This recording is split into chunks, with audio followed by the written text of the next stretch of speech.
السلام علیکم ورحمت الله وبرکاتو. دوستانو این لرم چې جوړ به یاست، په خیر به یاست، خوشحاله به یاست. الله مو ژوندي لره، خوشحاله اوسئ. دوستانو د خانوزۍ د ډیم دا د نن ورځې ویډیو تازه چې د اوسه نټ کار نه کاوه، دغه صورتحال دا دی چې دا د نوې پټلۍ ده. له دغه ځای څخه دا لاندې چې دا روډ یوسي، دا زړه پټلۍ ده. دغه ځای د پایپ ځای دی، دغه بند کړي، دا اوبه مکمل ووتې بچاو شوې. دغه ځای څخه د بند کومه پټلۍ چې دوی جوړه کړې ده، دا پټلۍ اوس دغه ده. دا پټلۍ اوس دونې پراخه کله چې انشاءالله تعالی دا ګور له دغه ځای سمه بله پټلۍ ورسره واچوله د مټ او د سرې خاورې ده. نو انشاءالله تعالی اوس هر رنګه خطره چې دا هغه ټل سوه، یو شی هم اوس نشته که خدای کړي غرب کړي. انشاءالله تعالی دا د بند نوی حال دی.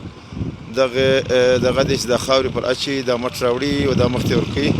نو دا پټلۍ چې کومه غلا کوله، دا غلا یې مکمله بنده سوله او دوی مطمئن هم دې کار مکمل ښه برابر روان دی. تر اوسه پورې ډیم چې دی مکمل ډک دی.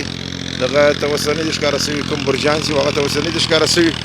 برجان به انشاءالله تعالی په دا 2 ورځې کې به انشاءالله ښکاره شي، ولې هلته اوبه هم ځینځي، دلته بند هم نوښوي.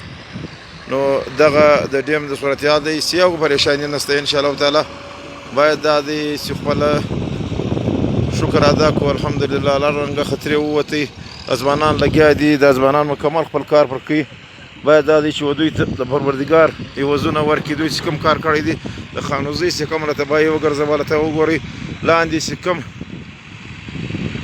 کورونه تر لاندې دي او کوم وطن تر لاندې دي. رب العالمین دې نه کوي که چیرې دغه بند دغه سوی وه، نو به ډېر غټ تاوانونه سوي وه. د خدای تعالی په فضل سره باید دا دی ساري او د خپل وس مطابق خپل خیرات وکړو انشاءالله، او خپله توبه وکاږو او رب ته ورنږدې سو چې رب العالمین پر موږ باندې دونې مهرباني وکړه چې زموږ دا پرې بند رب العالمین را بچاو کړي. نو باید دا دی چې موږ خدای ته خپله توبه وکاږو. ګوره اوس دا بند مکمل انشاءالله تعالی بچاو دی. دغه دی دا ګور دا لوړه پټلۍ ډېره لوړه پاتې سوله، زړه پټلۍ له دغه د اوبه ډېرې لاندې ولاړې. دا مکمل اوس یو شی هم نشته کې انشاءالله تعالی خطره نشته. د خدای تعالی په فضل باندې دا ځوانان ډېر همت وکړي. د خدای مهرباني پر وسوله چې دغه ځای بند سو. اوس هم لګیا دي خواران، شپه ورځ نه دي کښېنستلي. نو باید دا دی چې دا ته ځوانان سره مرسته وشي، کومک ورسره وکول شي، نه چې د دوی په کار څوک کار ولري. زه خو تمام خاص کار و د مخیر حضراتو ته و د لکپتیانو ته و د کلبتیانو ته چې دا کوم په خانوزۍ کې دي یا په خانوزۍ بیوان کې پراته دي، خاص کار د خانوزۍ والا د په دا کې حصه واخلي. دا ټکټران دا ډیزل غواړي، دا خرڅونه غواړي، په دا کې دا اکسپیټران چلېږي، دغه بلډوزر پر چلېږي. دا ګوره دا بلډوزر پر چلېږي، دا پټلۍ کلکوي. باید دا دی چې له دا خلکو سره مرسته وشي.